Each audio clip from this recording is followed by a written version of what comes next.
Meus queridos e amados irmãos, passando aqui para gravar esse vídeo, para falar um pouco da Palavra de Deus, pois eu, como evangélico, seguidor de Jesus Cristo, tenho o prazer de, nessa tarde, estar aqui gravando este vídeo para falar um pouco do amor de Cristo, da salvação.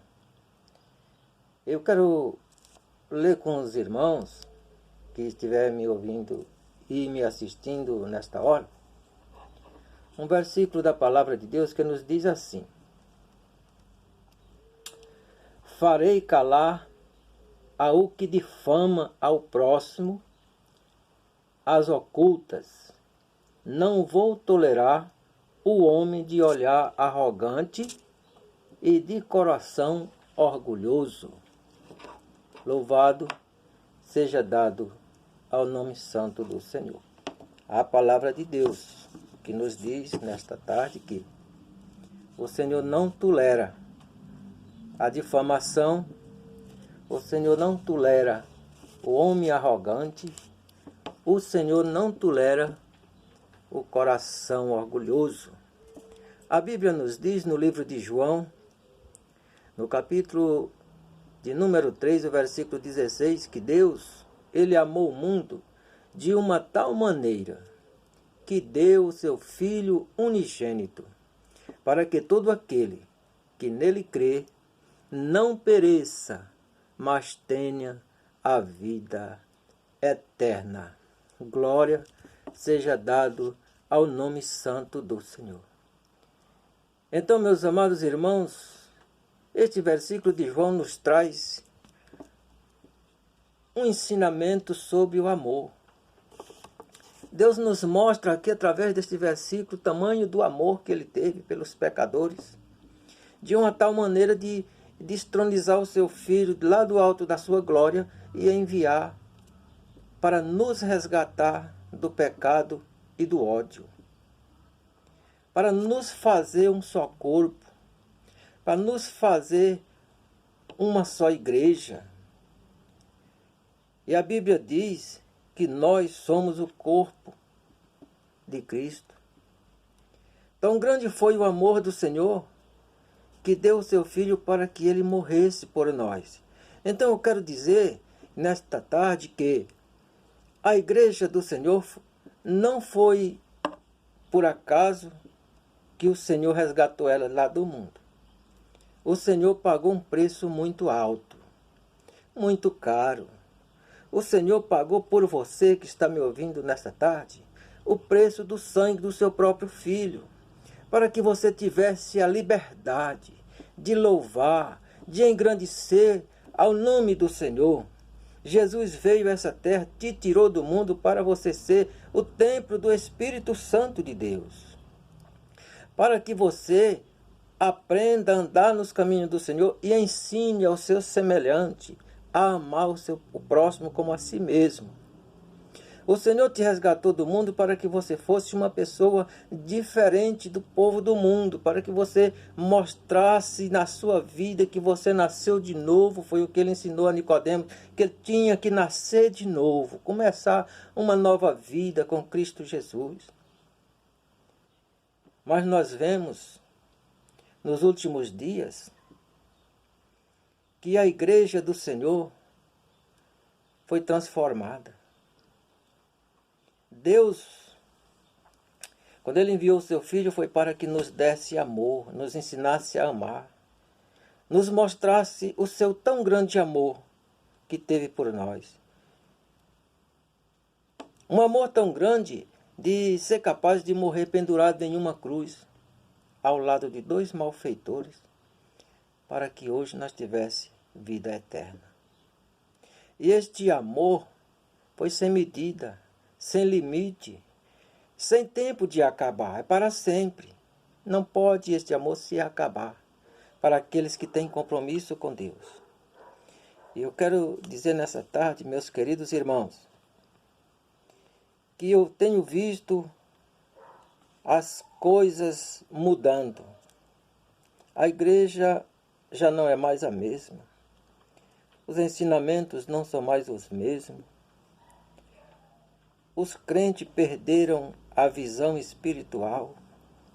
A maioria deles, não vou aqui generalizar todos não, porque tem muitos santos que ainda têm compromisso com Deus, ainda têm esperança de morar no céu, ainda têm o compromisso de levar a palavra, de pregar o evangelho, mostrar Jesus como o único e suficiente Salvador. Mas a maioria hoje mudou. Nós vemos o ódio no meio da igreja, nós vemos a dissensão, nós vemos a fofoca, nós vemos a ilusão, meu Deus. Tanta coisa acontecendo.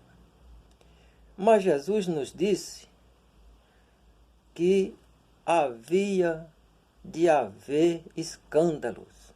Mas ai daqueles por quem o escândalo viesse. Nós estamos vendo hoje um escândalo tão grande no meio das nossas igrejas.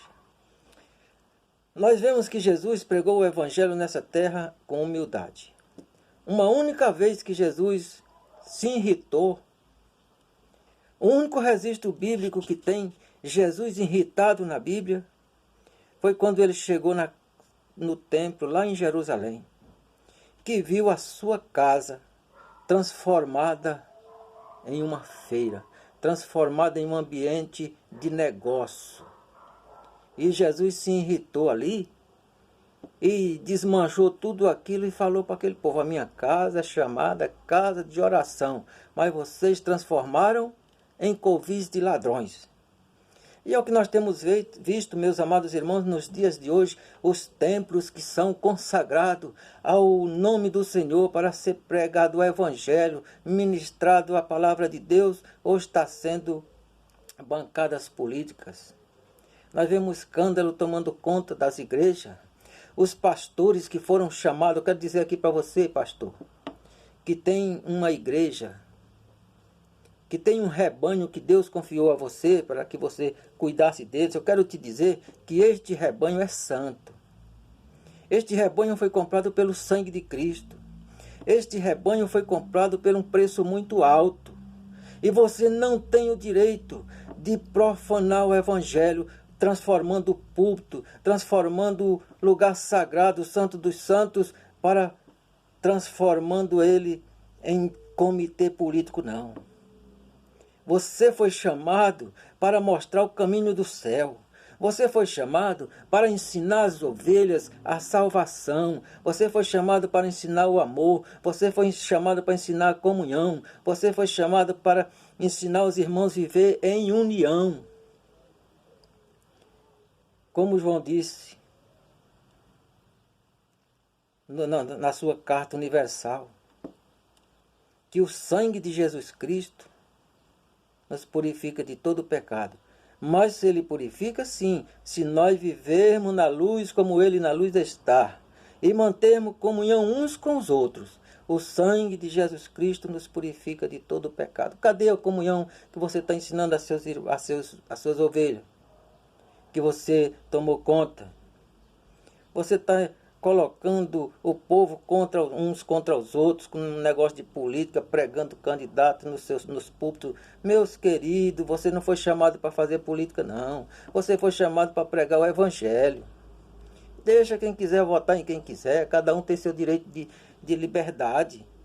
Cada um tem direito de escolher a quem quiser.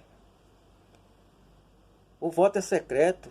Todo mundo tem direito de votar, mas deixa o povo em paz. Não fica dando pressão. Nós vemos que a maior denominação evangélica que trouxe o evangelho para o Brasil pentecostal, a Assembleia de Deus, é onde estão os maiores escândalos. Os maiores pastores que têm 20 e tantos anos de televisão, hoje tem o maior desbocamento nos púlpitos. É chamando os outros de ladrão, de bandido, de tudo quanto é coisa. Meu querido, você foi chamado para mostrar o caminho do céu. Deixa o povo em paz. Quem quiser se envolver com política, se envolva, mas você fique fora. Você foi chamado para rebanhar o rebanho do Senhor. Eu, como presbítero da Assembleia de Deus, quero dizer nessa tarde que muitas vezes eu até sinto envergonhado em dizer que pertenço à Assembleia de Deus por causa de tanto escândalo.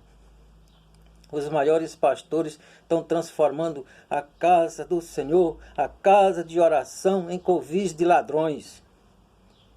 Mas eu creio que Jesus pode mudar isso. Porque aqueles que têm compromisso com Ele, que têm compromisso com a palavra, que têm ainda a unção do Espírito Santo, não vai se deixar levar por ensinamentos mundanos, nem de homem. Eu não quero aqui dizer que sou contra ninguém. Não, isso existe desde o começo do tempo, sempre existiu os políticos, tem os candidatos, mas não é para mim fazer politicagem, é para mim pregar o Evangelho, como ele é. Mostrar para os meus irmãos que Jesus é amor e que nós não somos daqui. Nós temos um compromisso de morar no céu. Jesus nos prometeu que ia fazer morada e quando ele fizesse vinha nos buscar. Então eu sou um daqueles que estou esperando e quero lhe convidar para você ser também. Você que já foi cheio da graça, que já foi cheio do Espírito Santo, que já ensinou a doutrina original na igreja e hoje mudou, volta para a casa do Pai novamente. Não seja aquele filho pródigo não, para ficar no mundo não. Seja o filho pródigo que voltou para casa, que veio abraçar o seu pai. Venha abraçar o Evangelho novamente. Aquele Evangelho original. Porque Jesus diz que aquele que trouxer um Evangelho que não seja o que está escrito na Bíblia é falso, é anátema. Então volte-se para o Senhor. Eu quero te dar este conselho. Eu sei que você é mais alto do que eu nas suas posições, mas eu quero lhe dizer que diante de Deus não há posição, há santidade. E o que Deus quer de você e de mim é santidade, é sinceridade, é amor, é comunhão com os outros, é ensinar a palavra dele, incentivar os irmãos a ser mais forte na fé, a andar em comunhão uns com os outros, servindo a Deus, olhando somente para o autor e consumador da nossa fé. E as demais coisas são daqui e aqui vai ficar. Mas aquele que permanecer no Evangelho, aquele que perseverar até o fim, será salvo, diz a palavra do Senhor.